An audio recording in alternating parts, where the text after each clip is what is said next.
দাদা, তোমার কাছে আমার একটা অনুরোধ। দাদা, কি বলছো ভাই? তুমি আমার কাছে অনুরোধ করছো? দাদা, এই জীবের উদ্ধারের জন্য তোমাকে সেই দায়িত্ব নিতে হবে। আমরা যদি দুটো ভাই এমন করে সন্ন্যাসী হয়ে হরিনাম করে করে কাটিয়ে দিই, তাহলে জগৎ মাঝে সমস্ত মানুষজনকে কে হরিনাম দেবে? তাই তোমাকে আবার গৌড় দেশে ফিরে যেতে হবে। ভাই, কি বলছো? হ্যাঁ, ফিরে যেতে হবে। ভাই, এ কথা বলো না তুমি।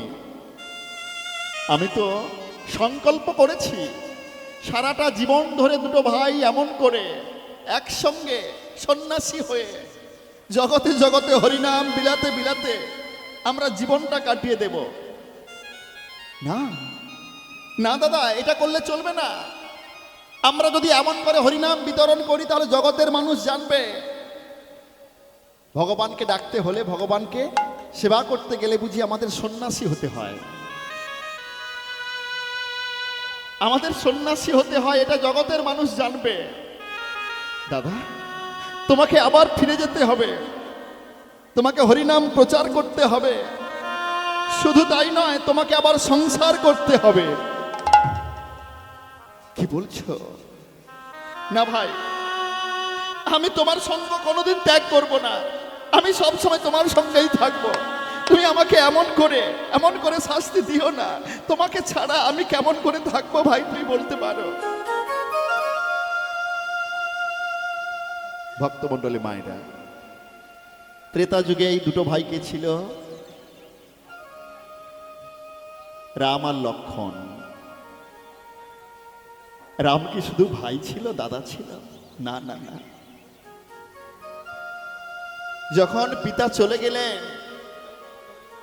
লক্ষণ, ভরত, শত্রুঘ্ন রামচন্দ্রকে পিতার সমান জ্ঞান করতেন। রামচন্দ্রের যখন বনবাস হলো, ভাই লক্ষণ স্বেচ্ছায় রাজ্য ঐশ্বর্য, রাজ্য সুখ ত্যাগ করে দাদার সঙ্গে বেরিয়ে পড়লেন 14 বৎসর বনবাসে যাওয়ার জন্য। দাপর যুগে কৃষ্ণ বলরাম, কৃষ্ণচন্দ্র যখনই গোচারণে যেতেন, দাদা আমার সর্বদাই সবসময় কৃষ্ণকে আগলে আগলে রাখতেন। এই ছোট্ট কৃষ্ণের যত জ্বালা, এরই যত ফেঁড়া রয়েছে, কত শত্রু একে আক্রমণ করে। তাই মাতা যশোমতী দাদার ভরসায়, মানে বলরামের ভরসায় কৃষ্ণকে পাঠাতেন গোচারণে। কোনোদিন দুটো ভাই সঙ্গ ছাড়া হয়নি। এলো কলিযুগ, কলিযুগেও সেই দুটো ভাই গৌরার নিতাই। যে দুটো ভাই কোনোদিন সঙ্গ ছাড়া করতে চায় না, যে দাদাকে ভাইকে এত শ্রদ্ধা করে, এত ভালোবাসে, যার জন্য রাজ ঐশ্বর্য, রাজ্য সুখ ত্যাগ করে দিতে পারে। ভগবান আমাদের শিক্ষা দিচ্ছে। হ্যাঁ, তোমরাও শুনে রেখো, এই জগতে অনেক ভাই তার ভাইকে দুঃখ দিয়ে, কষ্ট দিয়ে, ঠকিয়ে সম্পত্তিটাকে বাড়িয়ে নিতে কুণ্ঠাবোধ করে না। এমনকি এক চাকর জায়গার জন্য মামলা করে, মোকদ্দমা করে, লক্ষ লক্ষ টাকা খরচ করে দেয় ওই মামলায়, কিন্তু ভাইকে এক চাকর জায়গা ছেড়ে দিতে তাদের বিবেকে আসে না। ভক্তমণ্ডলী মায়েরা, এটা জানতে হবে, যখন পিতা চলে যায়, বড় ভাইকে পিতার বাবার মতো সম্মান শ্রদ্ধা করতে হয়।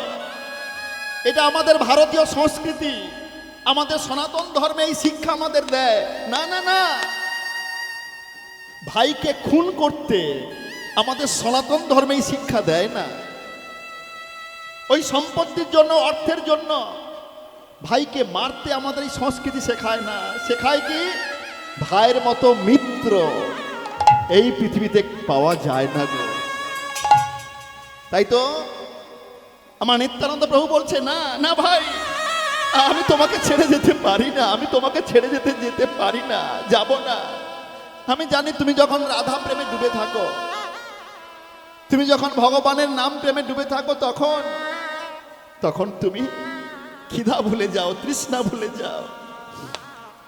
আর সেই লক্ষ্য কে রাখবে? তোমার দিকে খেয়াল কে রাখবে? দাদা, আমি বলছি আমার আদেশ তোমাকে পালন করতে হবেই। ভাই, তুমি যখন আমাকে চলে যেতে বলছো, আমি অবশ্যই চলে যাব। দাদা, আমার কষ্ট, আমার দুঃখ মোচন করার জন্য অসংখ্য ভক্ত আমার সঙ্গে আছে। কিন্তু দাদা, আমি জানি তোমাকে ত্যাগ করতে, তোমাকে ছেড়ে দিতে, তোমাকে চলে যেতে বলতে আমার তো ভালো লাগছে না, আমার তো কষ্ট হচ্ছে। আমি তো জানি আমার দাদা আমাকে কত ভালোবাসে, আমাকে আগলে রাখতে চেষ্টা করে।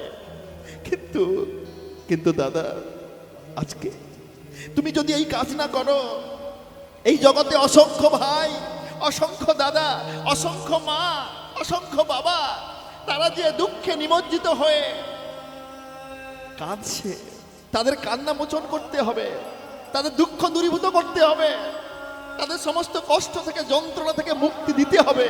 দাদা, তুমি একমাত্র পারবে সেইটা করতে। তুমি আজকে আমার আদেশটা মেনে নাও দাদা। ঠিক আছে ভাই, আমি তোমার কথা রাখবো। কিন্তু তুমি যে বললে আমাকে বিয়ে করতে, আমাকে কেউ মেয়ে দেবে? এই জগতে মেয়ে কি দেবে কেউ? দাদা, তুমি চিন্তা করো না। ভাবছো মিছে চলবে কিসে? তুমি ভাবার কে? তোমার ভাবনা ভাবছেন যিনি, তুমি ভাবো তাকে। আজকের দিনে আমরা সবাই এখানে বসে হরিনাম শুনছি। সামনের দিন, আগামী দিন এই হরিবাসরে থাকবো কি বাড়িতে থাকবো, আমরা কি কেউ বলতে পারি? বা পৃথিবীতেই থাকবো না, এটা কি আমরা কেউ জানি?